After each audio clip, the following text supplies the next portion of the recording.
अरहं अरहं अरहं अरहं अरहं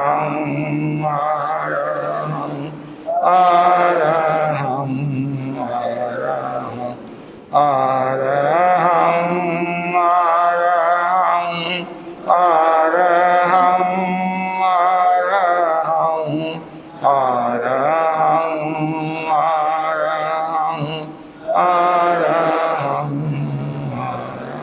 अरहं अरहं अरहं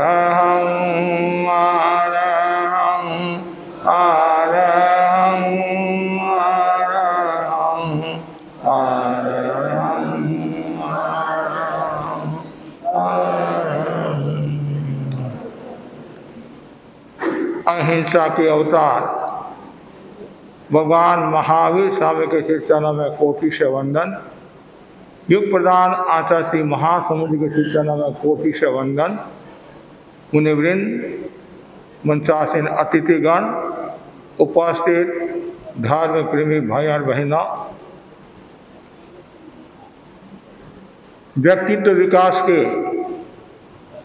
अनेक घटक बताए गए हैं। उनमें एक महत्वपूर्ण घटक है शिक्षा।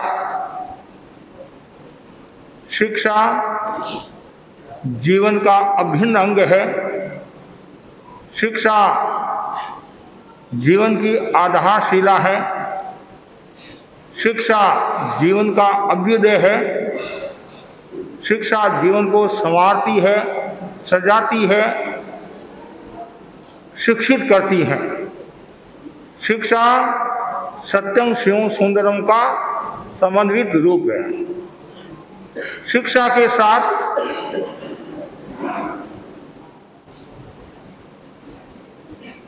संस्कारों का यदि जागरण हो जाए तो अपना जीवन अच्छा बना सकते हैं, श्रेष्ठ बना सकते हैं।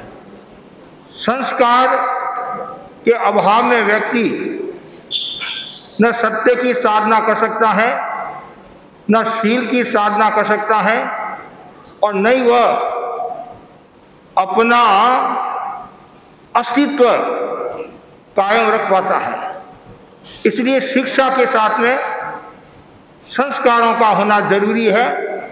बहुत सुंदर कहा गया है, विचार को जो बांध दे रेखाओं में उसे हम आचार कहते हैं। विचार को जो बांध दे रेखाओं में उसे हम आचार कहते हैं, और जो रेखाओं में भर दे रंग उसे हम संस्कार कहते हैं। रेखाओं में जो भर दे रंग उसे हम संस्कार कहते हैं। संस्कार और संस्कृति दो शब्द है।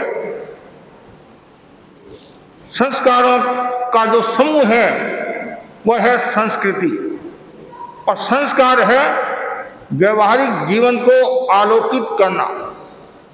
और सरल भाषा में संस्करोति इति संस्कार है, जिससे आत्मा परिमार्जित होती हो, आत्मा शुद्ध होती हो, उसका नाम है संस्कार। संस्कार दो प्रकार के होते हैं, एक अधिगमन, एक नैसर्गिक संस्कार। एक तो जन्मजात संस्कार होते हैं, एक प्रयत्न के बाद में संस्कार प्राप्त किए जाते हैं। संस्कार अच्छे भी होते हैं, खराब भी होते हैं। अच्छी संगति मिल जाती है तो आदमी अच्छा बन जाता है, और बुरी संगति मिलती है तो आदमी बुरा बन जाता है। ये हमारे हाथ की बात है।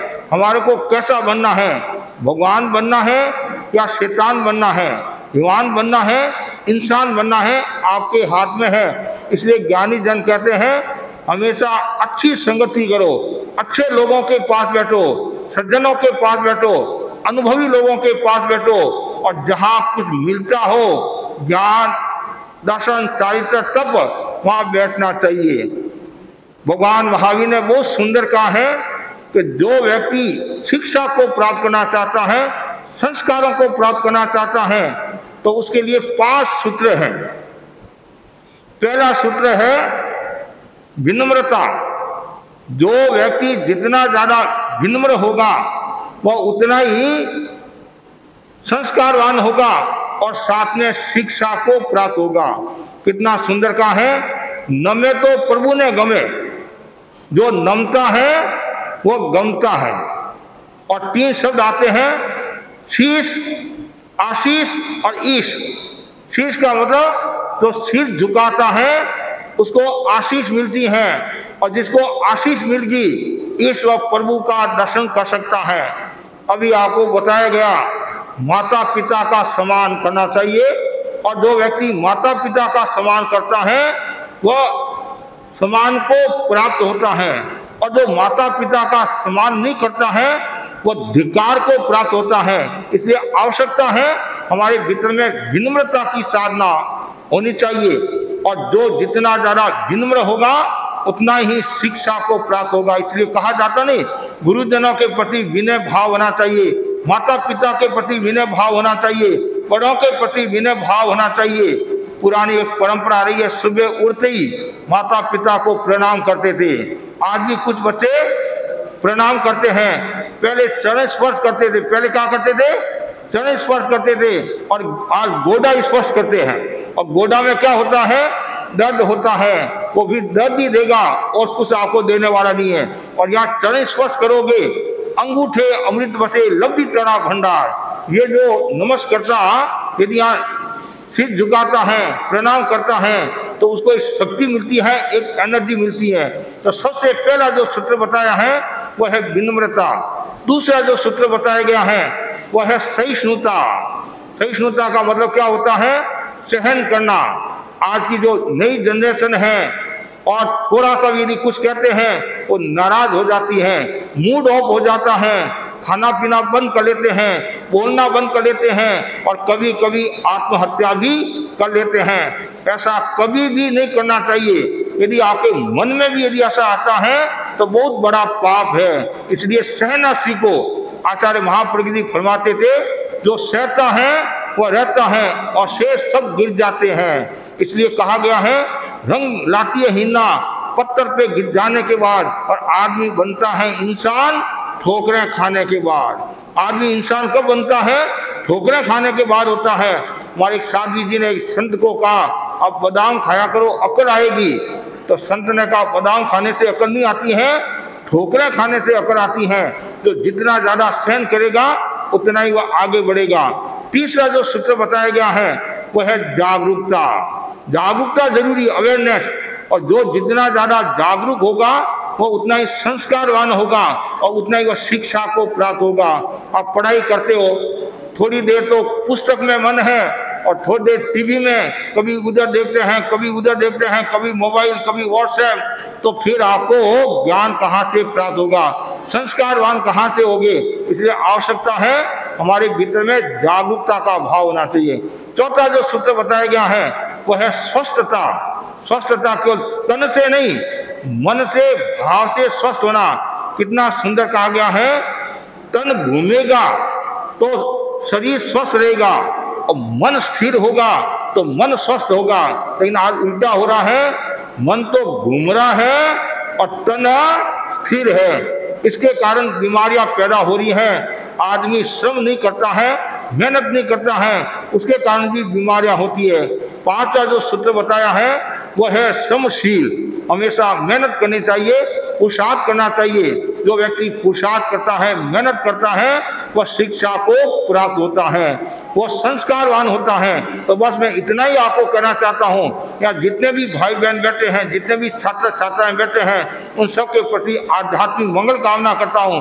खूब आप अध्यात्म के क्षेत्र में आगे बढ़े, आत्मा का कल्याण करे, और छोटी छोटी बातों में उलझे नहीं। माँ बाप भी कुछ कह दे तो भी उसको सहन करना चाहिए, और जो सहन करेगा वही व्यक्ति आगे बढ़ेगा।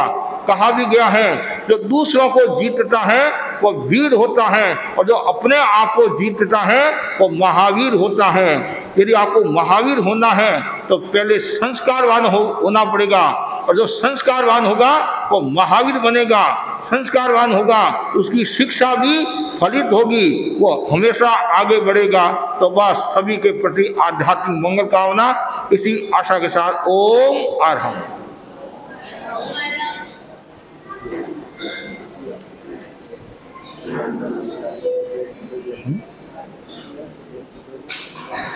जय ट्यूटोरियल।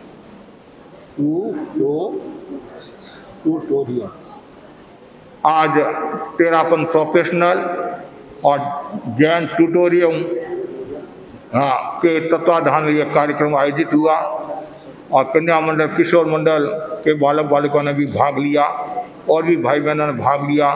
सबके प्रति खूब आध्यात्मिक मंगल कामना। विक्रम जी ने आपको अच्छी तरह से बताया, इनके प्रति भी खूब आध्यात्मिक मंगल कामना।